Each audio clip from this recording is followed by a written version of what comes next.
Il a présenté que Jésus-Christ est Dieu.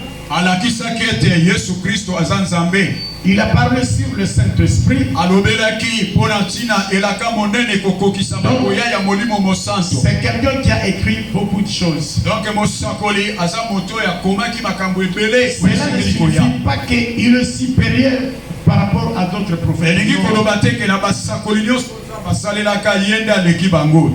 À titre de rappel, nous avons dit ceci.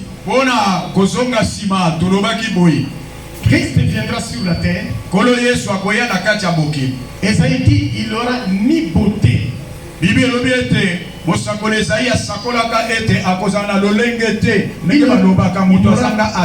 Il n'aura pas de beauté, ni éclat pour attirer le regard.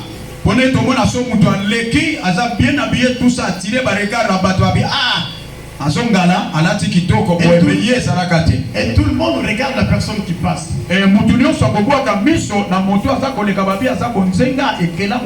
Christ, tel n'était pas le cas pour Christ. Il n'a fait pas une beauté pour que les gens soient attirés pour lui. Il n'a fait pas d'aspect.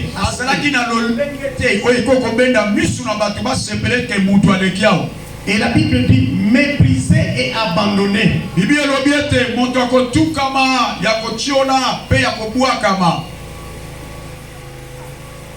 Et or, aujourd'hui dans Jean chapitre 1er, 6 à 11, on a lu ça. Jean chapitre 1er. Jean chapitre 1er, verset 6 à 11. Jean chapitre 1er, 6 à 11. La Bible dit, il est venu chez les siens.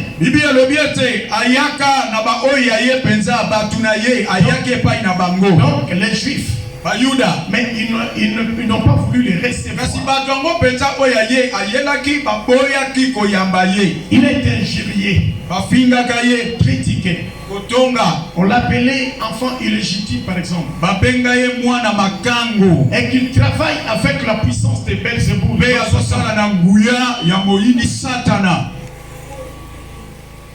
Et ces choses se sont accomplies. D'après ce que le prophète avait parlé. Arrêtez, on l'a arrêté. On arrête la personne qu'elle ne connaissait pas très bien. Par manque de la révélation. Or c'était le Messie. Il a été crucifié sur la croix. C'est ça l'accomplissement de la parole, la souffrance de Jésus.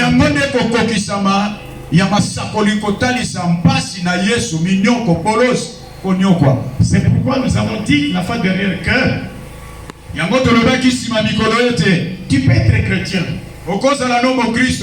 Ne crois pas que comme tu es chrétien, tu n'auras pas de problème, tu ne seras pas dérangé, tout ira bien. Non, c'est faux.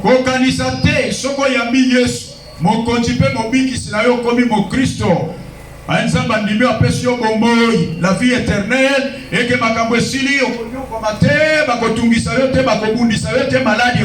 non, quand vous acceptez Jésus, le combat commence.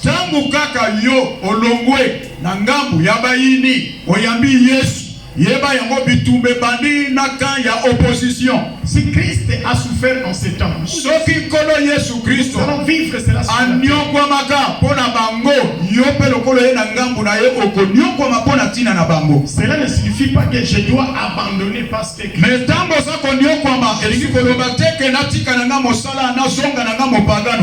nous allons vivre ces étapes-là. Mais Dieu ne va pas nous abandonner. Il ne peut pas t'abandonner. C'est que tu cherches la persévérance. Jusqu'à la fin,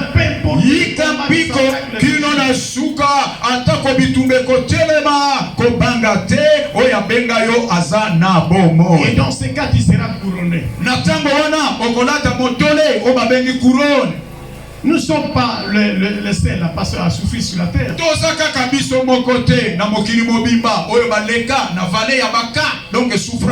Et regardez le disciple disciples de Jésus. D'après l'histoire juive, il y avait ces gens qui étaient décapités. Il y a des gens, parfois on met la corde sur le cou, on commence à la tirer.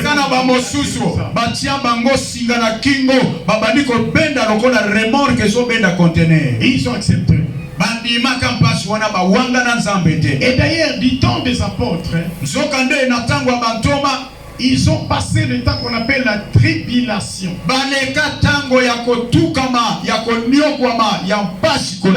La tribulation. Moment difficile. Nous faisons la part des choses. Il y a la tribulation. Et c'est comme aujourd'hui l'église passe la tribulation.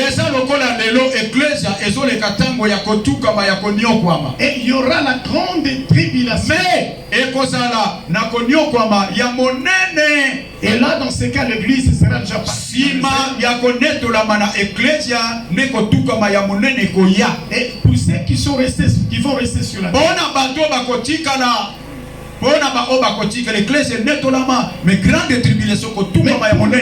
nous passons la tribulation.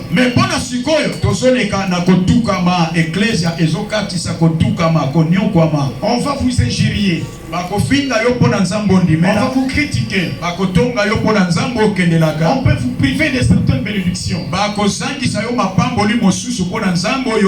On peut vous mettre dans des prisons. On peut te combattre. On peut injurier l'église. Et c'est ça la tribulation. Bien-aimé, que dit la Bible? Jean chapitre 16, 32 à 33. Jean chapitre 16, verset 32 à 33. Nous lisons ce que la Bible dit. Jean chapitre 16, 32 à 33. Que dit la Bible? Au verset 31, ça c'est Jésus qui parlait à ses disciples. Il dit, voici, l'heure vient. Elle est déjà venue. Où vous serez dispersés chacun de son côté. Et où vous me laisserez seul. Mais je ne suis pas seul, car le Père est avec moi. Ça c'est aussi la parole prophétique. Non? Il dit aux disciples, disciples, vous allez m'abandonner. Je vais rester seul.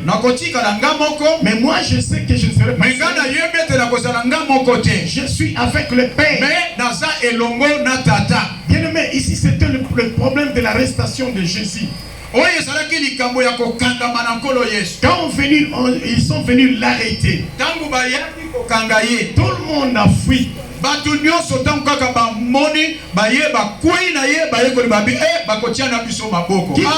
Qui pouvait laisser la personne? Ça c'est le monde bien-aimé. Un seul est resté là-bas, soit disant que Pierre. Mais quand on a découvert qu'il était avec Jésus, il a fui aussi. Mais à cela qu'il a résisté, na kokufa na yo ndenga lobaki menkolo beko ko wanga nanga mais na moi tango moni mo bulu penza ke babani ko cha torture awangani. Et quand il a nié Jésus, awangani, et pourtant le Seigneur lui avait toi avant que le coq chante, toi tu kono atuti tolo yo nanga Yesu tili wa atsuki basimbi ongana kota makambo mais mukolo basimba gaye awangani. Il dit alobi toi, je vous ai dit ces choses afin que vous ayez la paix en moi. Il ajoute ceci. Vous aurez des tribulations dans le monde.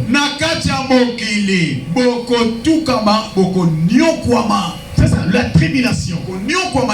Il leur avait dit que vous allez souffrir sur la terre.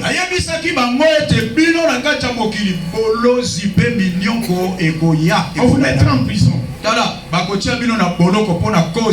va vous frapper. Vous aurez du mal pour prêcher la parole de Dieu. pasi bako déranger bino ne basala kana matanga.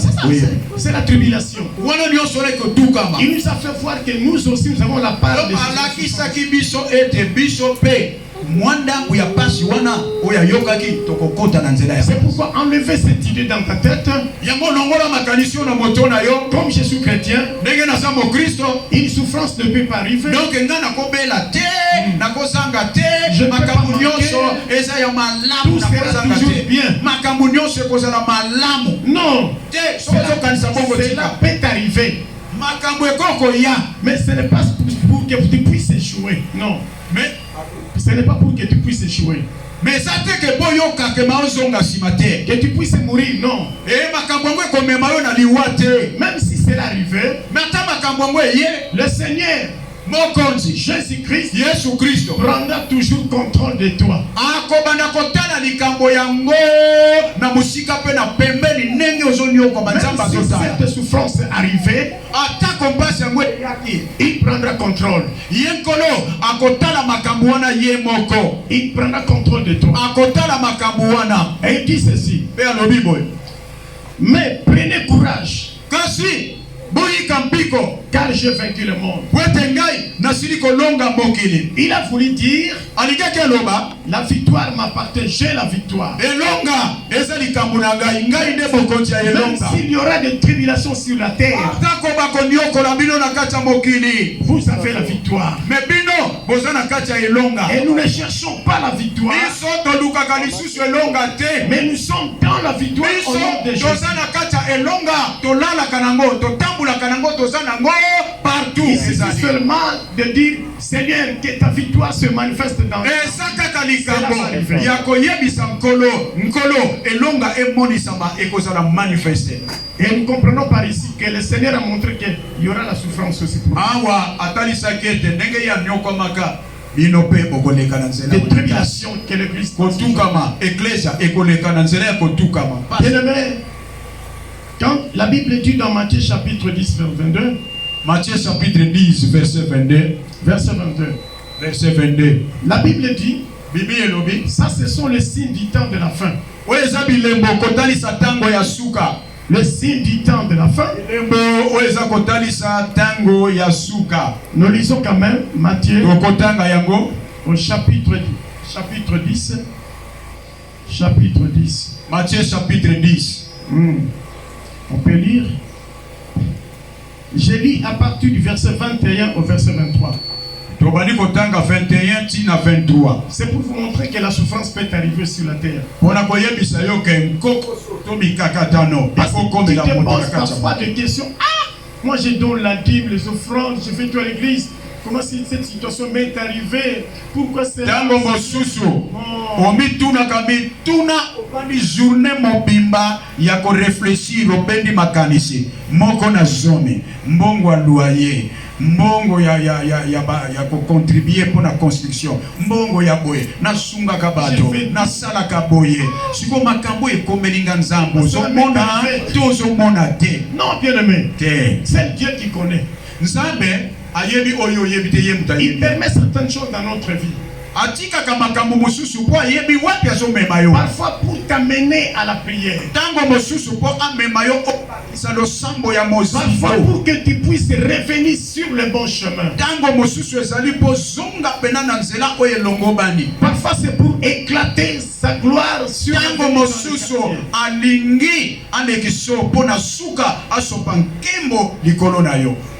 La Bible dit, les frères livrera son frère à la mort.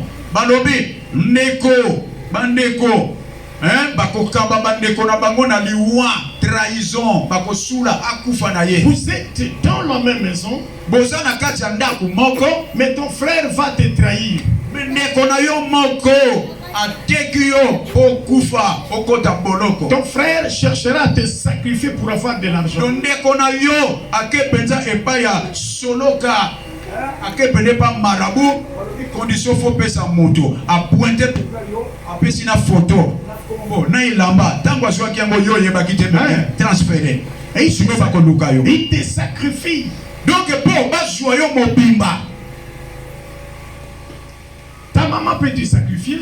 Maman soka petolama te ako pointa bina likelemba ya butu mwano amemi pe mobimba no akena. Ton père peut te sacrifier. Tata pe akole kiso mbeka mobimba. Bien, vous partez. Bake koteka. C'est ça ce que la Bible dit. Yango ne Bible ezolo.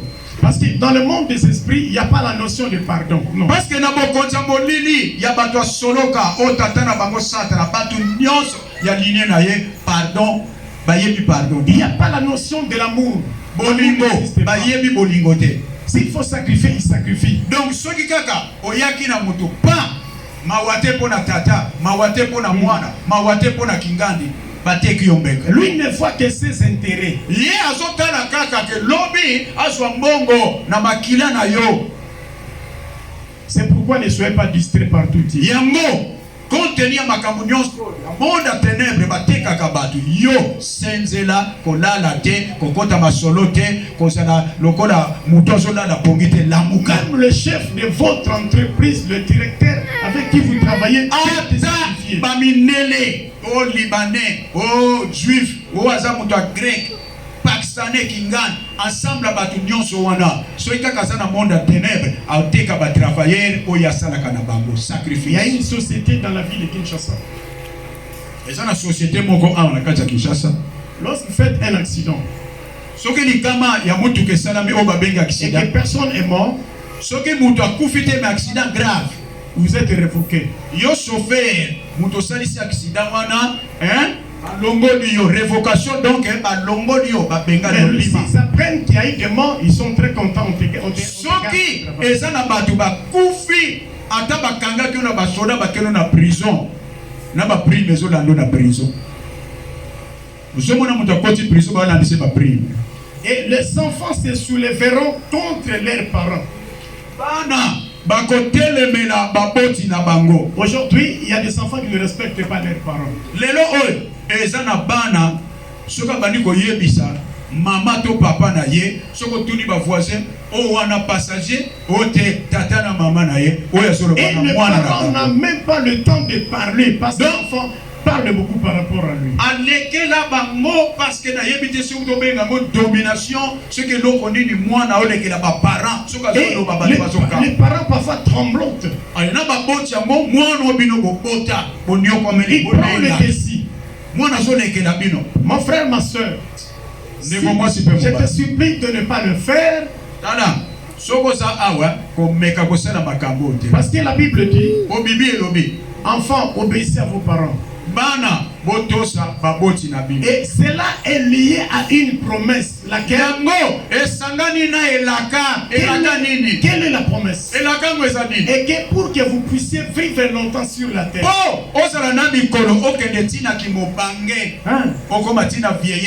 Courte vie, il faut comme la caillou. C'est ça la promesse que Dieu a dit. Et la caillou, il faut comme ça qui me puisse vivre longtemps sur la terre. C'est ça. Mais ne respecte pas ça. Et la Bible dit 22, vous serez haïs de tous à cause de mon nom.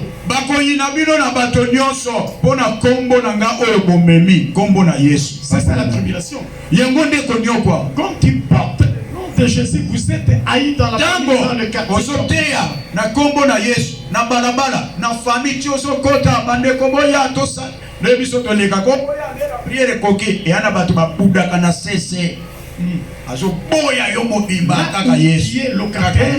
Le propriétaire de la personne peut dire non, papa, non, on ne prie pas comme ça. Priez d'une façon silencieuse. Non, si tu continues, tu vas quitter. Ozo ko invoquer kombo ya Yesu ozo tanga ba promesse kuna place aza tomboki alobi bongo te atakuti basambela kabayo kaka yo atomboki mais oyeli ete. Il y a des gens dans les parcelles qui n'aiment pas le nom de Jésus-Christ. Donc ça n'a pas tout kombo na Yesu ayinango soko invoquer kaka kombo wana. Il te dit entre dans ta chambre, ne criez pas, parlez lentement. Ça, donc il y a ce pesa yo ordre. Donc son molimo santo akambi yo a orienté yo na prière moko songolo ye amba apekisaka yo apekisa yo Et ça c'est pas. Beaucoup sont sortis dans des parcelles à cause du nom de Jésus. À cause du nom de Jésus, l'entité sortait.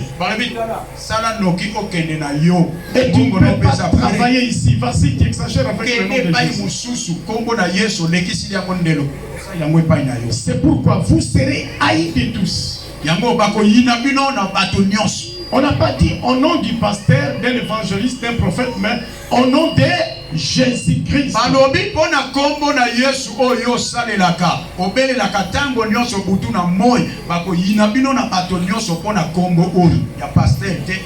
Mettons-nous d'accord maintenant. La Bible dit vous serez haïs de tous. Pourquoi? À cause parfois, tu t'habilles très bien dans le quartier, sur l'avenue. Les gens sont mécontents de toi. Bien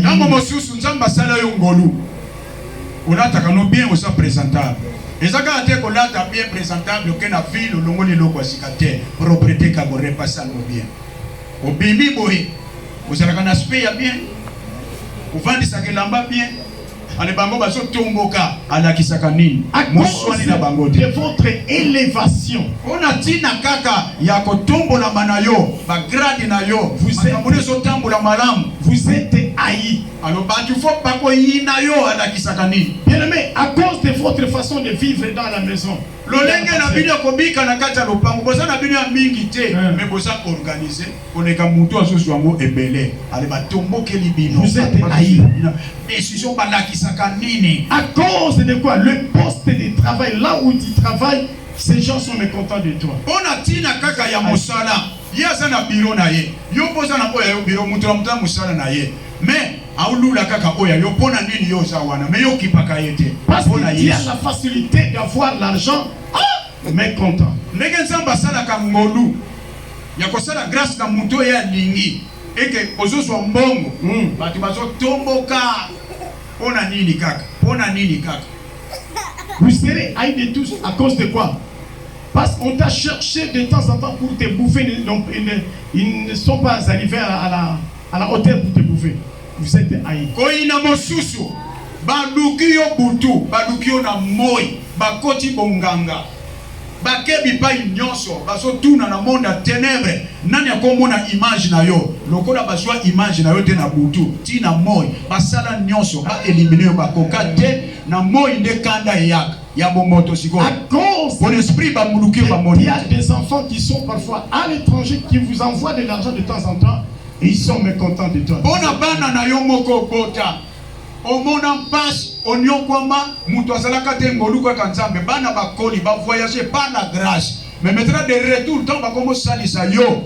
Banguna ba tomboki mabe. Et le Seigneur dira, mais celui qui persévérera jusqu'à la fin sera sauvé. Mais la kacha pasi wana na konyo kwa na kotungisama. Soko koyika mpiko tina suka okobika. Persévérer signifie regarde la personne qui t'a appelé. Yika mpiko salela Yesu oya benga yo. Osanga oswa. Maladi pasi tobi sengo talela Yesu. Yika mpiko kende liboso. Et là, ça sera très bien pour toi. Vous serez haïs, mon frère, ma soeur. Dans des quartiers, sur des avenues. Mais bien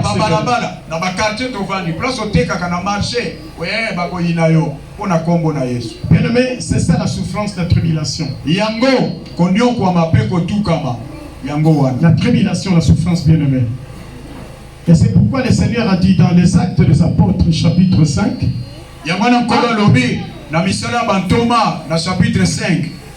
Que dit la Bible ici? Actes au chapitre 5. Actes des Apôtres, chapitre 5. Nous prenons le verset. Actes chapitre 5. Nous prenons Actes chapitre 5. Nous prenons le verset 29. Actes chapitre 5, verset 29. Je commence par 28-29. Que dit la Bible? 28-29. Actes 5, 28 à 29. Il s'agit des apôtres qui étaient en prison. bakotaka boloko nakati ya boloko baza na kati ya boloko. On les avait arrêtés à cause de l'évangile, à cause du nom de Jésus-Christ. Bakangaka bango basalaka mabete pona kombo na Yesu koteya na kombo na Yesu bakanga bango batia bango na boloko. Et l'ange est descendu pour ouvrir la porte et ils sont partis. Ça c'est Dieu lui-même. Moi jakitaki koguta na likolo ya kiti ayako fungule kuke abimisa bango bazwa liberté. 28. Ici c'est la tribulation. L'église de Christ a connu la tribulation ces temps-là. Awa église na nkolo enyo kwa maka na tango wana église c'est ya nkolo Yesu. l'accomplissement de ce que le Seigneur avait dit. Oyo ezako kokisa makambo oyo nkolo Yesu alobaki. Écoutez 28. Yoka 28. Ne vous avons-nous pas défendu expressement d'enseigner en ce nom-là? Topekisaki binote botika koteya na kombo wana. Et voici, Tala vous avez rempli Jérusalem de votre enseignement. botondisi Yerusalem na balakisi na bino. Et vous voulez faire retomber sur nous le sang de cet homme-là. Pe bolingi bokweisa na moto na biso makila ya moto wana. La première des choses, Ya liboso on leur avait défendu, ne prêchez plus au nom de Jésus. baye kolinyoso ya nkolo Yesu Kristo. Bantoma o bapalanganisaki sango babina bango tala boteya lisu na kombo ya Yesu na bino te. Quiconque le fera sera arrêté. Moto nyonso akomeka koteya na kombo na Yesu boloko Il sera en prison. akota boloko. Est-ce que les disciples avaient laissé? Baye koli Ils n'ont pas Batikaki. laissé, ils n'ont pas laissé. batikaki te Ils ont continué à prêcher. bakobaki kutu makasi koteya na Parce kombo na qu'ils Yesu. connaissaient bien Jésus. Po bayebaki Yesu malamu. Frères et sœurs, Ndeko mwasi si pe tu connais Jésus très bien, tala soko oyebi nzambe osalelaka malamu. personne ne peut de faire que tu puisses quitter le chemin de Jésus. Mutu Personne. moko te akoinfluencer yo otika Yesu wana. Personne ne peut dire que Compte tenu ya connaissance oza na wepo na non, Yesu. personne. Et puis vous avez rempli Jérusalem des enseignements. Yerusalem mobimba botondisi yango na malakisi ya kombo na Quand nous Yesu. passons, on parle de Jésus. Pas Epai nyonso bazolobela kombo ya Yesu, kombo ya Yesu, kombo ya Yesu. Mais nous avons dit que Jérusalem nous prêcher mobimba. au nom de Jésus. Mais biso topekisaki bino boteya susu kombo wana te. Regarde la souffrance. Tala konyokwa Au nom de Jésus. na kombo na Yesu. Écoutez, aujourd'hui, toi tu remplis votre quartier, votre maison en quoi? Yo tondisi quartier na bino. Lopango vandaka balabala na kombo ya nani? Qu'est-ce qui domine là-bas? Kombo nini ezo dominer? Ce qui domine là-bas, ce sont dans la plupart des cas, ce sont les pièces théâtrales. Et loko etondisi lupango balabala quartier. Beaucoup bibisa na télévision botie pe groupe parce que courant isate pas théâtre kaka. Batu Qui a batondi ko na théâtre. rempli la parcelle, la vendue sur des choses théâtrales. Donc lupango etondi na bato. Baye ko kota. Donc lupango etondi on dirait campagne d'évangélisation mais baota na kaka théâtre. Ce n'est pas mauvais. Ezana ngoma bete. La Bible dit chaque chose à son temps. Mais Bible lobi eloko nyonso ya na tango na ngo. Regardez la pièce théâtrale qui peut vous édifier, par exemple. Talaka théâtre oyo eza na baleson ya baleson mpe ezalaka ekopeso mayele. C'est pour un temps aussi. Mais eza mpona mwa ntango. Mais toi, qu'est-ce que tu fais? Très tôt le matin.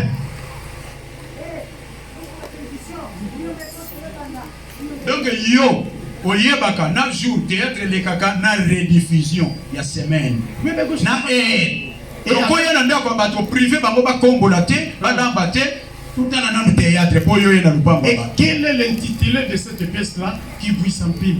Alors na titre ya théâtre na ba épisode yo yebi neti ya muyombo ekomaka na ba 210 yo yebi ba partie nyonso. C'est 24e épisode.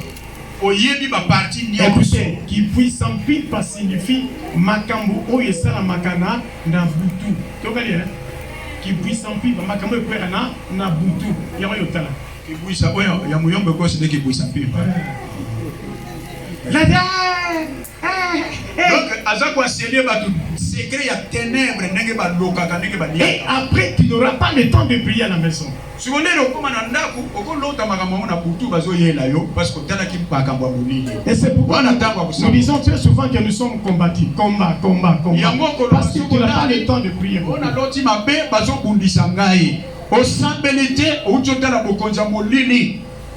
image wana ezolanda. Qu'est-ce qui t'y a rempli dans votre maison? Eloko nini yo otondisi na ndako na bino, enseignement nini Écoutez cet enseignement qui a été rempli dans votre maison. Tala malakisi oyo otondisi na ndako na bino. Fali Ipopa.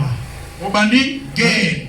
Lokola mikolo yo bango nyonso fo babeta okingandi abeta ki bonatanga kombo na yete. Fali Ipopa. Bino boyebi bino batolanda. Ceux qui fait rigole, so fait rigole là. Ye wana. Là, c'est ça autorisé la ndako na bino. Oyo abeta ki boye, asali boye ya leki na ndenge balataka, na ndenge basa ekomi tembe. Il a joué en France, c'est lui qui a remporté en tout cas 4 heures du temps il y a discussion, bien kombo Yesu etanga miti. Il y a les 4 points fali pour faire balobi beti ya sali boy bato akuna susu la ngamba na babi rien basana ki eboye débat. C'est ça qui était rempli. Yangonde sikoyo balaba de tondi mona pe bato baketi 1 heure du matin surtout na basalero 2 heures balobela kama kamba bato. Papa, il y a de ses frères et sœurs, ils arrivent jusqu'à 3 heures du matin, il y a un téléphone. Mais vous cherchez quoi jusqu'à 3 heures du matin? Le Seigneur t'attend pour que tu puisses prier pour l'église, pour les enfants de Dieu. Bondela tangwana komati na 3 heures pour na kombo na Yesu pour na kolela pour na mikumba ya bato babima na bato. Papa, regarde ce qu'on regarde, 3 heures du matin. Il y a dans ma Facebook, il y a des femmes qui sont nées avec des sous-vêtements, c'est ça que certains regardent. Eh, Asaboui, c'est ça qui te regarde. Babandi nyonso mindele oya poto bakumba bakola babala te alibaye bisaka bato na soluka muto abana ngai. J'ai 14 ans, j'ai 65 ans, j'ai suis bato besu katali kan suko monele wa. Et tu ne connais pas l'état d'âme de cette femme là, comment batondi na magie bakoti na kata ténèbres basala ba makambo ebeba. Nous vous avons défendu de ne pas prêcher au nom de Jésus. Pierre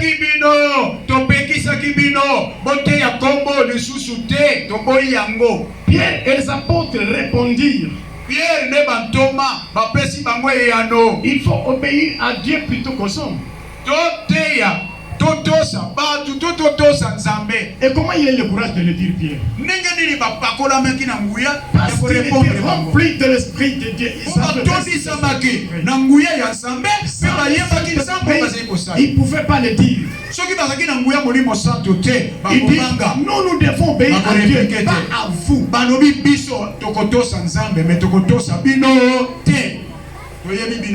C'est pourquoi dans la Bible, il y avait un docteur de la loi appelé Gamaliel.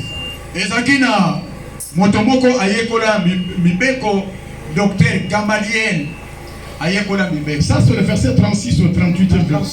38. Il dit, il n'y a pas longtemps que Paris Tédas qui s'est donné pour quelqu'un auquel se rallièrent environ 400 hommes. Il fit tuer. Et tous ceux qui l'avaient suivi firent aussi tuer. Ezakana mingi te. Motomoko amikumisaki balandaye basala boy baboma ye Tédas akufa pona koluka nzambe. Après cela il y a eu Judas le Galiléen. Simanango ezaka Judas Galiléen entouré avec beaucoup de personnes. Asinga mana bato ebele vous l'avez tué. Boboma ye. Maintenant je vous demande ça saïb na tuni bino plus de ces hommes ici. Laissez-les aller. Si cette entreprise, cette œuvre vient des hommes, elle se détruira.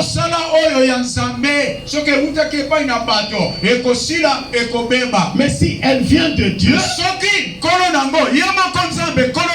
ne pourrez la détruire. Ne courez pas le risque d'avoir combattu contre Dieu.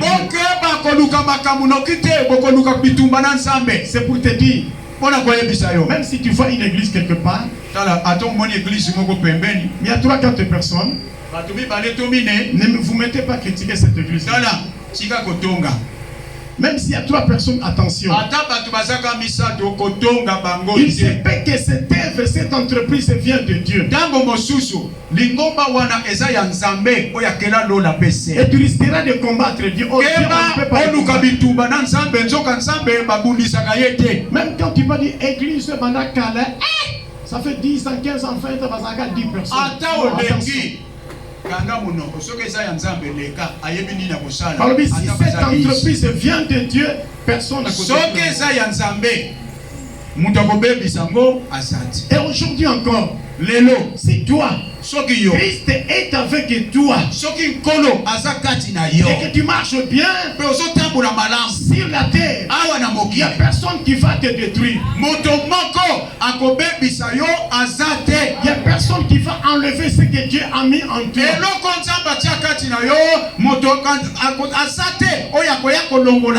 Qui va évoluer. Même si dans l'entourage on parle du mal contre toi, même si quelqu'un n'est pas content de toi, comme tu viens de Dieu, cette onction vient de Dieu, qui va évoluer. Ce que Dieu a donné, personne ne peut arrêter ça. Alléluia. Amen. Et je ma porte là. Batoto tika kobundisa bango. Tika bango bakende basala o balingi. Bokena bino tout ça. Bokende. Et ils sont partis. Parce que personne ne peut arrêter la parole de Dieu. Oh, liloba na Nzambe, ndenge zote ya ma mutu moko te azala nani akoya awa lobi ale bloqué bosele azate bakanga kango. Je ne suis pas d'accord avec vous. Pe kolobeke nazo sepela na bilote. Jamais plus bien aimé. Et dans les Actes chapitre 9, qu'est dit la Bible? Actes des Apôtres chapitre 9.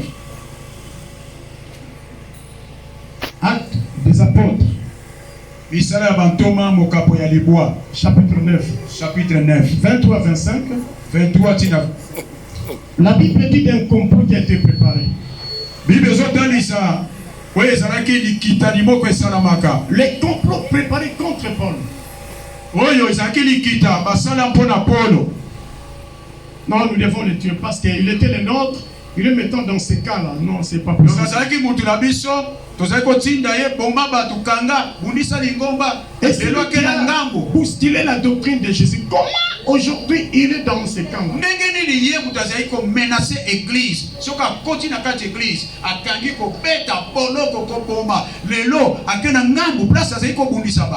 Ah, nous devons le tuer. Ça c'est Paul. C'est ça la tribulation, la souffrance. Et la Bible dit, on l'a aidé, comme on a pris la corbeille, la carte du Tunga, c'est comme ça que stratégie. C'est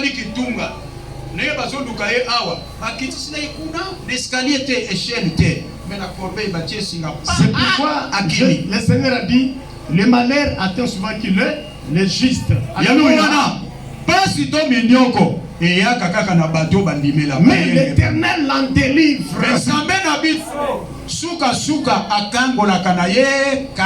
Aujourd'hui, le malheur peut arriver. Que le Seigneur puisse te délivrer au nom de Jésus. La délivrance arrive. La délivrance arrive.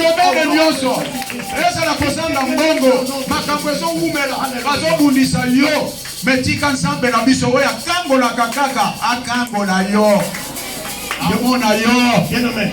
Et ça va te me sur la terre à cause de yo. Oui, Père, je suis combattu par maman Hélène. Olobina Puissance 63 indice que oyo akolobana ku fokite mabele.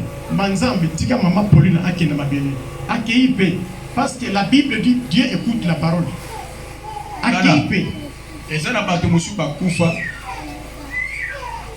Non, t'es que yo muto bomiye. Mais ça, la souveraineté à Monique est trop, c'est trop. Donc il faut l'ongwa pour moi nous y a pas mbola. C'est comme ça. Donc ce qui est ça pas quatre les camboisili. Il peut t'enlever, vous mourrez. Donc ça pas lobi muto yo reste sur la terre. Il faut na longola yé pour moi na oyo assisa ba eti asala abala à voyager. Avec cet homme à côté. On l'a aidé, il était sauvé à cause de ces complots-là. À cause de ce complot.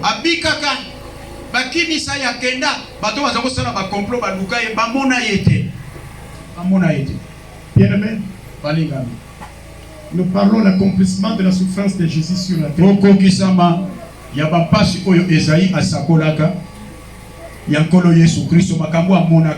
Et il a prédit, nous aussi nous allons passer le moment difficile. Mais alors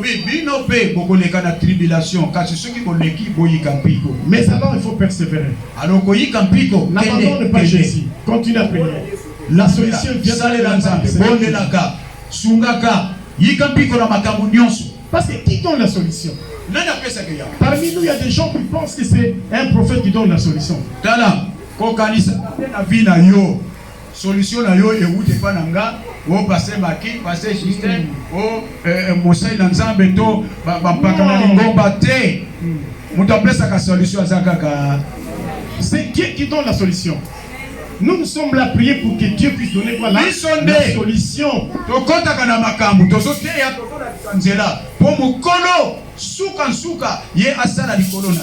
Regardez, le prophète, nous savons que il prend ce que Dieu lui donne, il dit au peuple.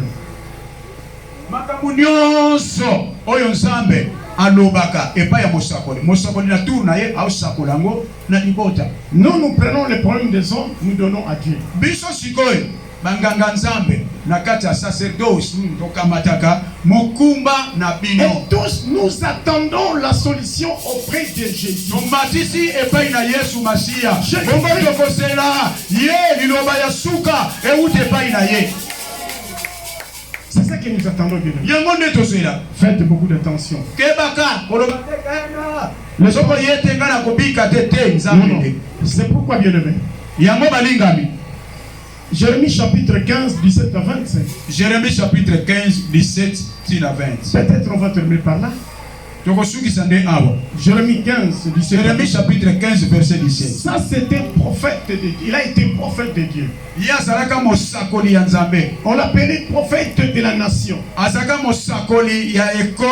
seul parce qu'il était parti en captivité. On l'appelle prophète des nations. Ce n'est pas comme aujourd'hui, nous inventons des noms. Le prophète est surnaturel. Au fond de kombo na yo soko sambela ki muto abiki na tongo lamuki alobali ko koma au prophète surnaturel, l'homme qui rencontre Dieu tout de temps en temps, inspecteur du Saint-Esprit. Voilà, l'inspecteur du Saint-Esprit. Les mona ba comment vraiment inspecteur du Saint-Esprit, gouverneur du Saint-Esprit. Place monsieur commis gouverneur du Saint-Esprit, l'homme qui croise Dieu de temps en temps. Mutu azokuta na Nzambe tango na tango. Enga batumiluke aba problème. L'homme qui croise Dieu de temps en temps. Moto akuta na kana Nzambe tango nyonso tina nzela wenze. Et l'homme sans limite. Moto ya sanga ndelo. Il n'a pas de limite. Donc il y a ça na limite te. Or, la Bible dit que Dieu a tracé de limites pour chacun de nous. Que vous ne pouvez pas dépasser. Mais comment toi tu dis l'homme sans limite?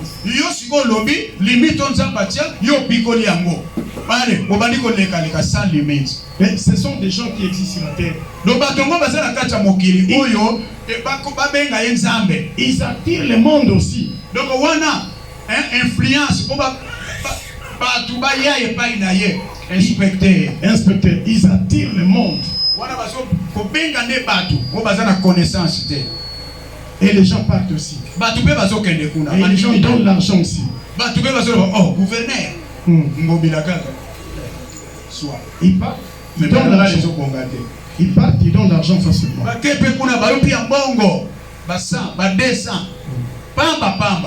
Gouverneur.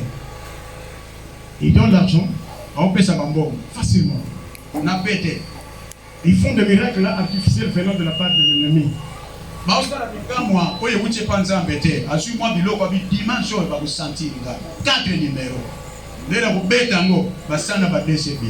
C'est comme j'étais quelque part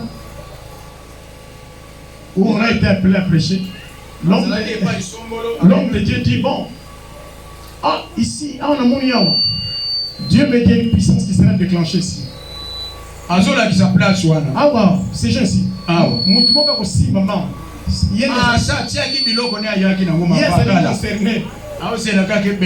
Reçois, reçois, reçois, reçois. Rien. Biloko yango tiaki mona mesalité. Mutasimba mezate. Mutasimba mezate biloko resalité nzamba confondre. Ça c'est de l'influence bien aimé. C'est pas normal. Recevez rien. Nzamba bilelo na bloqué. Bien aimé. Balingami. Jérémie 15 18 jusqu'à 20, on lit rapidement. Jérémie chapitre 15. Pourquoi ma souffrance est-elle continuelle? Yoka, ebandi na motuna.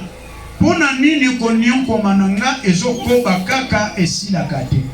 Pourquoi ma plaie était douloureuse? Pona nini mpota nanga ezana mingai makasi. Elle ne veut pas se guérir. Pe elingi kobika te. Serait-il pour moi comme une source trompeuse? Donc pona nga eza lokola lisiba moko eza kokosa. Jérémie s'est posé des questions. Mituna oya mituni ana basi. Je suis dans l'œuvre de Dieu. Nasaleli nzambe. Et je suis même celui qu'on appelle prophète des nations. Nkombo kutu bapesanga mosakoli ya mabota.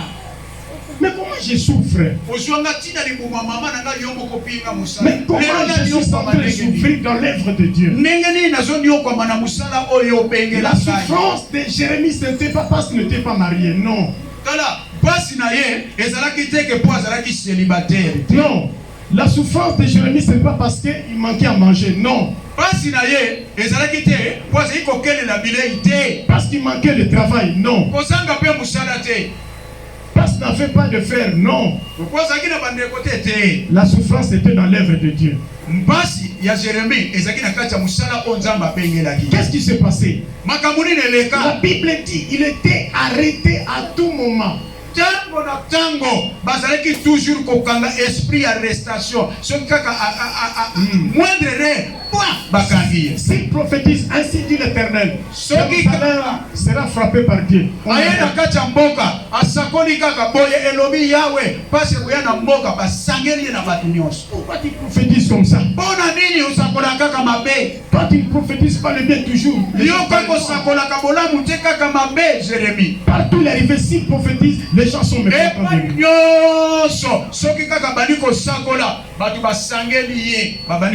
Roi, regarde, il a parlé mal contre Jérusalem.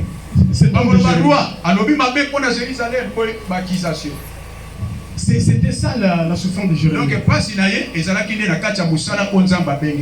Mais mon frère, ma soeur, nous arrivons à la fin. Tiens ici. Il peut te faire une prophétie. Pourquoi tu vas te fâcher?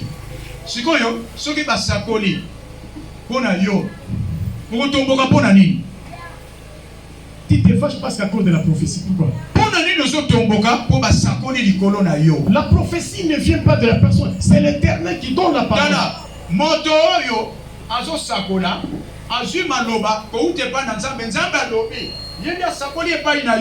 Mais pourquoi tu te fâches? Au contraire, soyez content parce que Dieu t'a parlé. Parce que nous attendons quoi? Ma prophétie, tu auras papa. Évangéliste, tu auras ma prophétie, une vision. Tu seras un héros.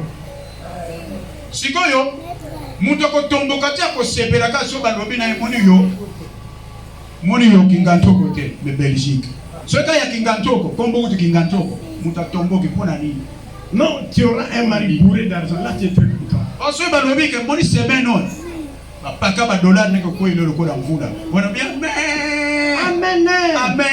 Et tu deviens ton Dieu à l'église à tout moment. Mvula ya tongo tu reprends même le travail. Ya ba dollar. Mutabani ko kanga. Oye, avancer, musala nzamba avancer. Dieu progresser dans la parole. Wana bani ko baptiser na ba kombo ebele osaya nzambo konama. Elohim. Yo peta zala umela. Igwe. Tinga.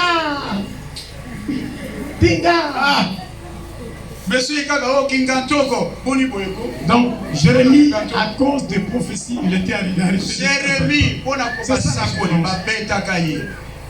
on le mettait dans les citernes.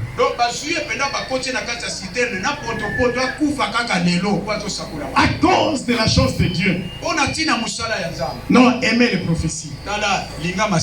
Aimez les paroles de connaissance. Hein? Aimer ça, ce sont des choses que Dieu nous a données. C'est pourquoi nous arrivons à la fin. Nous te demandons tout simplement. Priez beaucoup. Résistez. Ne cédez pas. Ne suivez pas les gens qui vous critiquent. Ne regarde pas les gens qui sont en complicité contre toi. Non. Regarde la personne qui t'a appelé. C'est lui qui donne la vie. Il donne l'argent. C'est lui qui va changer l'histoire de ta vie. C'est lui qui fera que tu ne sois pas le même. C'est lui qui fera que beaucoup de gens vont changer de langage. Regarde, il est ici ce matin. Il est ici. Il s'appelle Jésus de Nazareth. Jésus de Nazareth.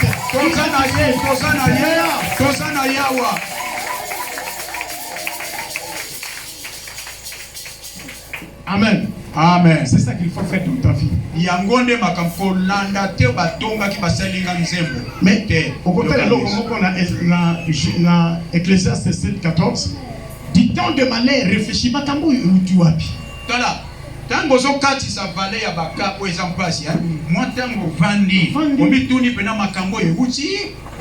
Pourquoi mon mari est devenu comme ça? Pourquoi nini mobali nanga? Pourquoi ma femme se comporte comme ça? Pourquoi nini mwasi nanga? Pourquoi les enfants Pourquoi nini bana bakomi boye? Pourquoi les enfants étudient mais rien ne marche? Pourquoi nini bana bazotanga? Pourquoi notre vie est devenue stérile comme ça? Pourquoi nini biso kokauka ekoteli biso? Pourquoi telle situation? Pourquoi nini likama réfléchissez. Donc benda makanisi et le Seigneur va te parler. Bongo na butu soko bondeli nzambo ya ata elro qui faut qui réveille ata liso makam. Et après tu vas entrer en prière. Simanango soko moni makam kota na losa. Et ne comparez pas votre vie à une autre personne. Siko bongo ina yo uza yo na date de naissance na forme na yo na makileza kati na yo oza yo. Wana aza ye. Siko bokokana ndenge nini ata ba mapasa. Est-ce que ça na destiné moko voisin? Non. Bana mama pasa o reste tel que tu es. Est-ce que basa na destiné moko mutu na mutu asa na destiné siko boko kokasa pona ni tala nzambo ya bengayo et Dieu ne va pas te laisser. Nzamba kotika yo na sukisi et sukaka ngonga l'horloge nzambe tuna na sa bien biso montre que les côtés nzambe sans c'est comme nga ata ba ye ba baby c'est aussi mbata tala ata ba lo aussi mbata ba chercher aussi mbata ba kokate Job alobaki je reconnais que tu peux tout et rien ne se pose à tes pensées. Oyoki potango kokaki. Pilate a dû écrire à quel baya bakomia celui-ci elle écrit le roi des Juifs. Oyo zamo kodja ba Yuda. Oh Pilate, gouverneur, c'est quoi ça? Non, il n'est pas le roi des Juifs. Comment non, Pilate a enlevé. Non, bon, ce qui est écrit. Abi, ce qui est écrit est écrit. Que Dieu te bénisse.